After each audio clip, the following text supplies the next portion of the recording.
লোকসভা নির্বাচনের আগে রাজ্যের শিক্ষা দপ্তর ফের একবার বিপাকে পড়তে চলেছে।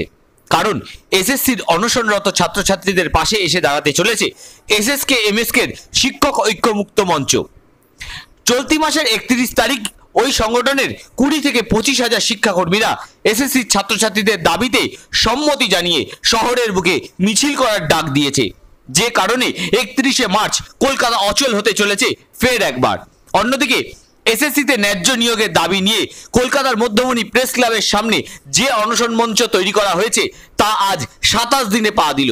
ইতিমধ্যেই 80 জন চাকরি প্রার্থী ওই অনশন মঞ্চ থেকে অসুস্থ হয়ে হাসপাতালে ভর্তি হয়েছেন।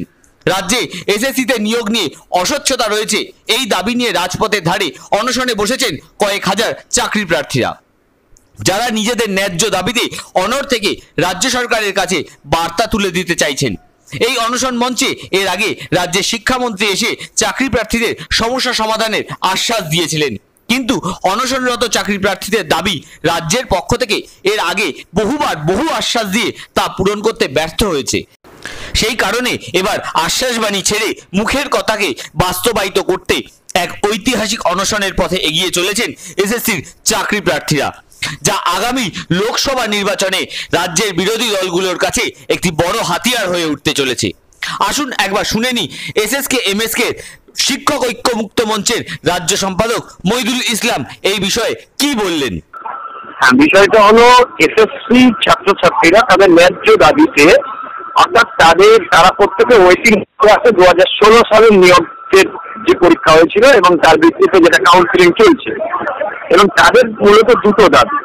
একটা হলো নিয়োগের স্বচ্ছতা নেই, যার উদাহরণ পরেশ অধিকারীর, যিনি দল বদল হয়েছে এবং বর্তমানে তৃণমূল কংগ্রেসের সাংসদ, তার মেয়ে অঙ্কিতা অধিকারীকে সম্পূর্ণভাবে নিয়োগের তালিকায় না থাকা সত্ত্বেও চাকরি দেওয়া হয়েছে, এবং এদেরকে তাদের কোনো ক্যান্ডিডেটকে কোনো মেরিট লিস্টে তাদের র্যাঙ্ক এবং তারা কিভাবে তাদের কত প্রাপ্ত নম্বর সেগুলো প্রকাশ করা হয়নি।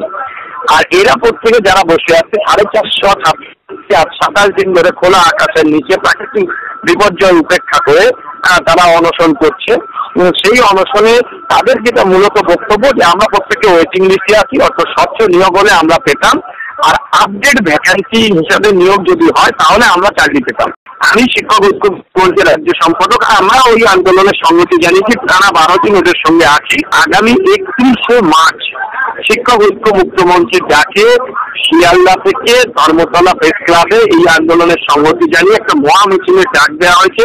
1000-25 শিক্ষক শিক্ষিকা, প্যারা টিচার, 500 শিক্ষক শিক্ষা বন্ধু, এমএসকে সবাই এই আন্দোলনে সক্রিয়, এবং গোটা কলকাতা অবশ্যই আমরা নাগরিক সমাজ এই আন্দোলনকে নাগরিক আন্দোলনে পরিণত করতে চাই এবং সরকারকে জোরালো বার্তা দিতে চাই যে সরকার এর একটা সুস্থ সমাধান করুন।